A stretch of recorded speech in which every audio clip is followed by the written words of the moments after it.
throughout all of history, being lighter or just even being pale was the standard for godliness. But in 2025, man, oh man, have things changed. God damn. Shit. Lord. Oh my God. You would think this is like a white bikini she got on under here. That's her skin.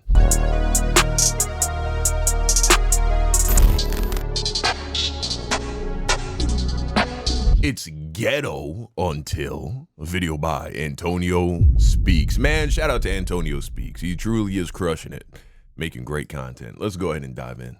McDonald's and Walmart, here I come. This is a culture I'll never understand. Black fatigue. Notice the pattern? 20 minutes Niggas is mad at dudes dancing? Bro. later. Hey, turn up, turn up. Oh, yes, right. Girlie, get Of it. course, This is of the course. way. Yeah, for sure. Most certainly.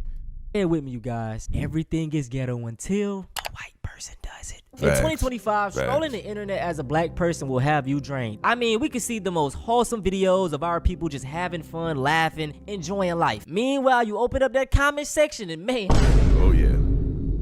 you would think it's a goddamn Klan rally. Now, in my opinion, I don't like using the word ghetto because just throughout history and time, everything that was once deemed ghetto for black people is the standard nowadays. Right. These Hanes Little Boys tanks are as good as everyone says they are. I'm gonna be shocked. Apparently Kendall wore them to a Knicks game. I don't know if that's actually true, but they do look pretty similar. Guys, I'm freaking. It's not too cropped. It's like kind of sheer, which I like. I'd probably wear it like this. Very effortless, but like kind of sexy. And I've also been seeing a lot of people layering tanks, which I think is perfect with this. The summer staple. Now, at first glance, like, Bro, watching white people discover wife beaters is insane. we probably tripping, but nah, man, no. Tank tops are a staple in the black American household. My Facts. pops literally made me wear a tank top under every single shirt Yup. before I went to school. Now, Yup. tank tops have always had a Bro, I had more wife beaters, more tank tops than anything else. We call them marinas in Jamaica, or at least that's one of the names we got from. And I grew up going to school wearing a uniform, and so you would wear one of these underneath. And so every kid growing up had packs of these, man. negative connotation because it was something that we wore. As a male wearing these, you always labeled a thug, and it was just like the stereotypical thing for a black person to wear. It's just Sure, so right. funny because I don't know how out of the loop you have to be to have just discovered a white tank top. Like, damn, your privilege is that good. Surprise!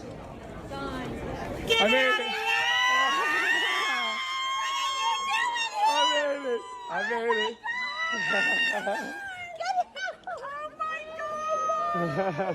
You see, this clip right here was funny, man. It was wholesome. You know, he surprised his family and they was happy. But in the Right. back of my mind, I was like, man, if that was a black family, they would have been calling them people all types Oh, of yeah. N-words and black oh, hell fatigue. yeah. Like, Black fatigue. This, black fatigue. That.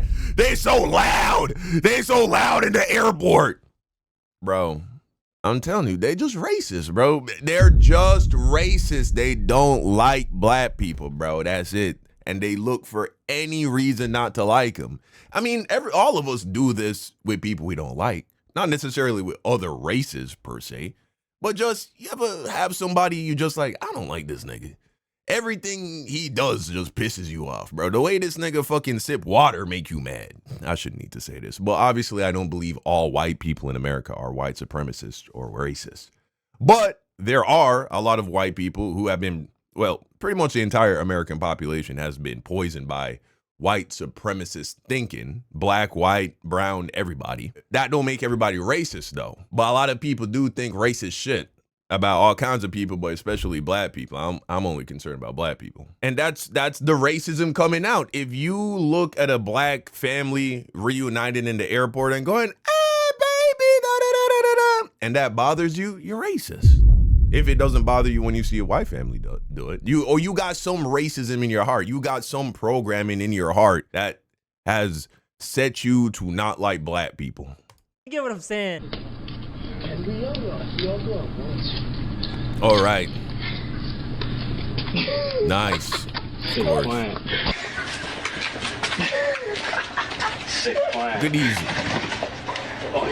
Look at these grown, you know what I'm saying? These are young men. You can't even say these are a bunch of middle schoolers, dude. They're at least seniors in high school, but they're probably in college. Look at them, just breaking shit for no Once reason. again, imagine if the races were reversed. Oh, this would have been a facts. segment Definitely. in hundreds of Black Fatigue videos. The comments would have been filled with how savage Yup. and reckless they are. But Yup. guess what? You don't see people posting clips like this because it doesn't fit their narrative. It's a group of young college kids. Hey, boys will be boys. As a Black Right. person, your room of error is extremely small. Soon as a Black person makes a mistake, it's, see, you know, I knew they couldn't do it. That is why when I see these Black doctors and Black pilots, like, I know that they really had to work extremely hard to get there. They're like probably the top-notch For person. sure. I hate texting a hoe that don't know their geography. Like, what do you, how? This boy all up in my phone talking about some, oh, where are you from? I'm like, Romania, I stay in Georgia. He told me some, oh, I'm from New York, I stay in Georgia too. We get to it, all of a sudden he get my number. He want to text me, how are you, in Spanish. See, Romanian and Latin-based language, so I already know the one and the two. So I text him back, and he wants to tell some, oh, you Hispanic?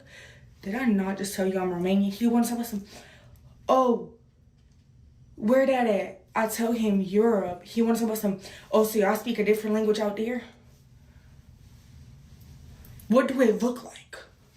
This clip right here is frying my brain. Yeah. I can hear a Black woman, but I don't see a Black woman. Right, This is why right. I speak so highly of Black women, because they are the blueprint. From Yup. the mannerisms to the Facts. things they wear Facts. to the way they talk. Bro, Black people are the blueprint. I don't give a fuck what anybody want to say. We're the blueprint, bro. We take the beatings. Black people take the beatings of, you know what I'm saying, oh, this is bad, this is ghetto, this is black, da-da-da-da-da-da. And say, you know what, fuck it. I mean, when you really think about it, Black culture is the first counterculture movement in America. And before you Americans be like, Don, you not even America, it ain't just Black American culture that has influenced the world. You could make the argument it's the most influential, but bro right here is wearing dreadlocks. I want you to Google who's the person that popularized dreadlocks. Who was the first famous person to make dreadlocks cool? I'll wait. Google it. Google it. Yeah. Jamaicans, Bob Marley. You feel me? Before Wayne and T-Pain and these niggas was rocking it, and Waka Flocka and fucking all these niggas, it was Bob Marley and Jamaicans rocking dreadlocks. You feel me? So it's not a competition. It's not a war. We all one big family. But I just want to make that statement. Black people in Africa, in the Caribbean, in America have all been influencing the world. You can give America the most influential Blacks, though, because they live in the country that has the most powerful media system in the world, which is Hollywood and, you know what I'm saying, the American production company. So, of course, Black American culture of all the Black cultures is going to be the most visible. But nonetheless, Black people have been the blueprint forever. I mean, shit, apparently we the first people, right? According to science, according to the white man science, Black people are the first people to walk the earth. The first humans, that is. Then secretly stolen. Now, there's many things to dissect from this clip. First off, we're going to talk about the way she's talking, aka Black slang. Now, whenever people bring up that Black Americans have no culture, I just laugh, because slang is Black American culture. And to add a new element to it, each different part of the United States has its own slang. Break down Chicago slang. Like that's Now, gang, gang. okay. Bro, the slang part one. Alright, so you got Jit. Jit really supposed to be someone younger than you, smarter than you, but we just call everybody Jit. Hey, brother, what's the deal? Brother, you was tweaking. I ain't gonna lie. Hey, what's the deal, brother? What you on? Because first of all, I tell you, that girl is not even your friend. That girl be using, that girl only your friend when you got a car, when you're caught in good condition. Didn't give me no photos, no photo tang, no Bro, solid the you. Baltimore accent is not even real. It's not. I refuse to believe that there are actually an entire state of people talking like this. This is one long social experiment. It is one long prank, because I refuse to believe that this is really how they talk, bro. This is Yeah, crazy. none of, like, she ain't This didn't shit give is me no insane. photos, no photo. You ever seen that clip of a nigga saying the word iron a million times? I said, Baltimore accents say this phrase out loud. Earn, and earn. Hold on, earn. Aaron, earn, and iron, earn. Damn, what the fuck? We really talk like that? Nah, bro. Baltimore slang is insane. Tang, no solid you get none of, like, she ain't So give me none of- you get, you know, when you go Baltimore on the chicken thing, what the fuck is this nigga talking about? the dude get like nothing. She didn't even joke my yang. What? Quick, all my Baltimoreans, the f y'all got going on? She ain't even thing, huh? Oh, listen, we can all admit slang is very cool, but it was a time when it wasn't. Whenever we used to use these words, we were always deemed unintelligent, babble talk, can't speak proper English, right. you know, it was always... But you know what the funny thing is? There's a black conservative named Thomas Sowell, and he wrote a book, I believe it's called Black Rednecks and White Liberals. And in it, he talks about the history of this broken English that is very commonly associated with, black slang. It originated with white people in the South. It originated with poorly educated whites who immigrated from various regions of Europe who came to the South because the more wealthy, highly educated whites that migrated from Europe, they gravitated more to the North. It was these whites that had this kind of broken English and they spoke like this. And that's why you can go to the middle of the country and find white people who have never lived around black people. And they speak like this, their version of this. Were you wary or anything of us? What the hell is that? Trying to figure what's these people want. Mine caused a lot of coke, a lot of drinking, and a lot of stupidness. I loved a few black women's. Right away. See those trees? See those over there? That's pecan trees. Oh, yeah. There's not a leaf on them. We used to catch catfish this big in this ditch. Right here, this ditch. Was there any part of you, Gerald, that says, hey, I just want to get out of this oppressive heat and go north or something? No, we couldn't go. I mean, there's no way to go. Take off walking. Their version of slang, they speak the same thing. It's because it's rooted in the same culture back in Southern slavery. Now, of course, those white people aren't being condemned and accused of trying to destroy and pervert the English language. They get to just be humans, unlike blacks who are demonized and dehumanized. But you have to think, the first black people who lived here, they didn't speak English. That's not their language.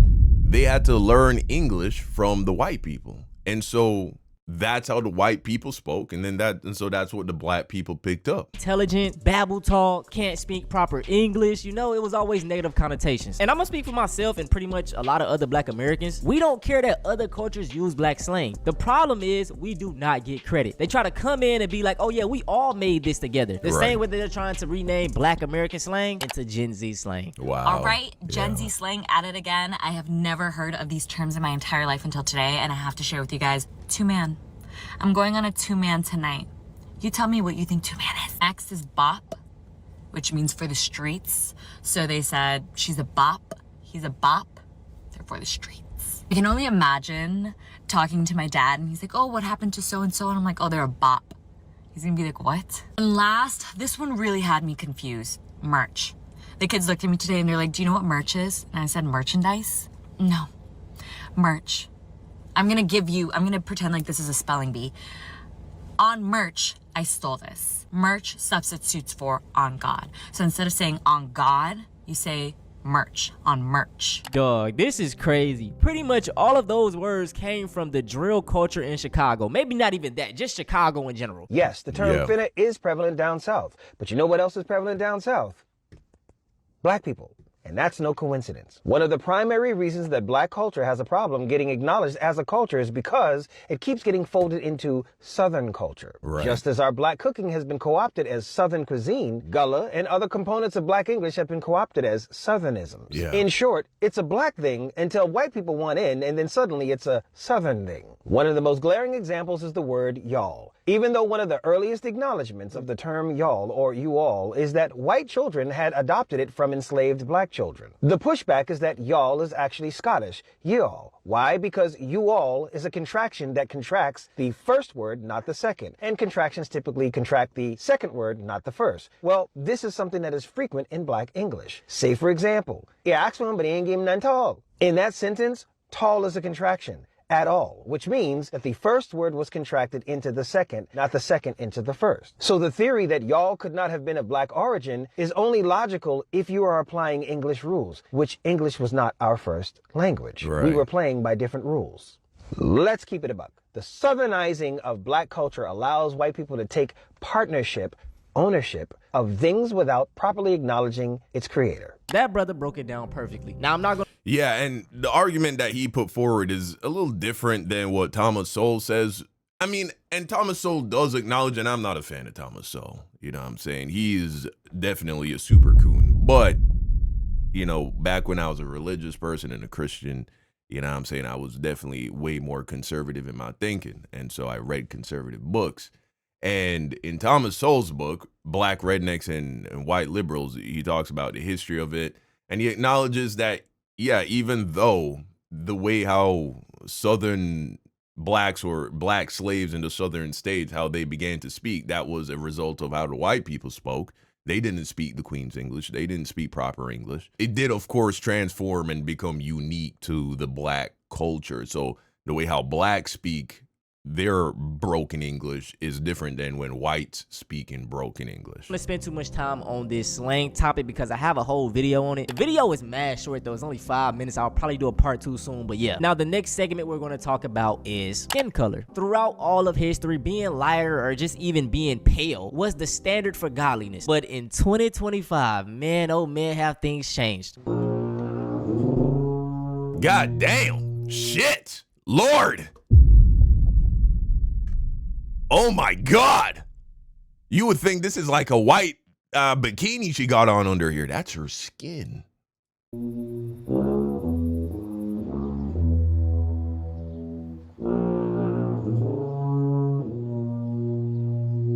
Lord have mercy.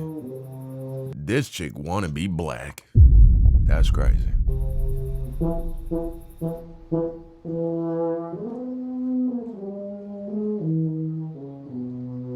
Tanning has always seemed off to me because you're trying to darken your skin, which correlates to being black. Like I was like, what? But that's the end of the video. Let me leave y'all with this message. Always be unapologetically black. And that's why, because here's the thing. They don't have a problem with anything black. They just have a problem with black people. You get it? You got to think, bro, you got Asians, you got Latinos, you even got some kinds of Caucasian people or white people, you would call them, who are fairly brown. You know what I'm saying? European people are fairly brown. So it's no one characteristic in particular that anybody has a problem with black people. Because why? They adopt the music, they adopt the speech, they darken their skin. You know what I'm saying? They love the culture, they love the food. You feel me? It's just the people. And it's not the behavior, because as we've seen examples of in this video, the behaviors that you could characterize as negative are not unique to the black community, right? Nobody's perfect. You know what I'm saying? Everybody gives a little bit of trouble, regardless of your race or your gender. All of the hatred, all of the problem comes from a deeply rooted programming of just, you must despise black people. That's the problem. That's where it comes from. But yeah, man. But I do believe that if all we have to do is look at history to acknowledge that things are getting better. They might seem like they're kind of getting worse right now, but I think that's just because of social media. I think the deeply rooted racism that has lived within this country, if we compare it today to fucking the early 1900s or the late 1800s, we've come a long way, and I think we're going to continue to get better.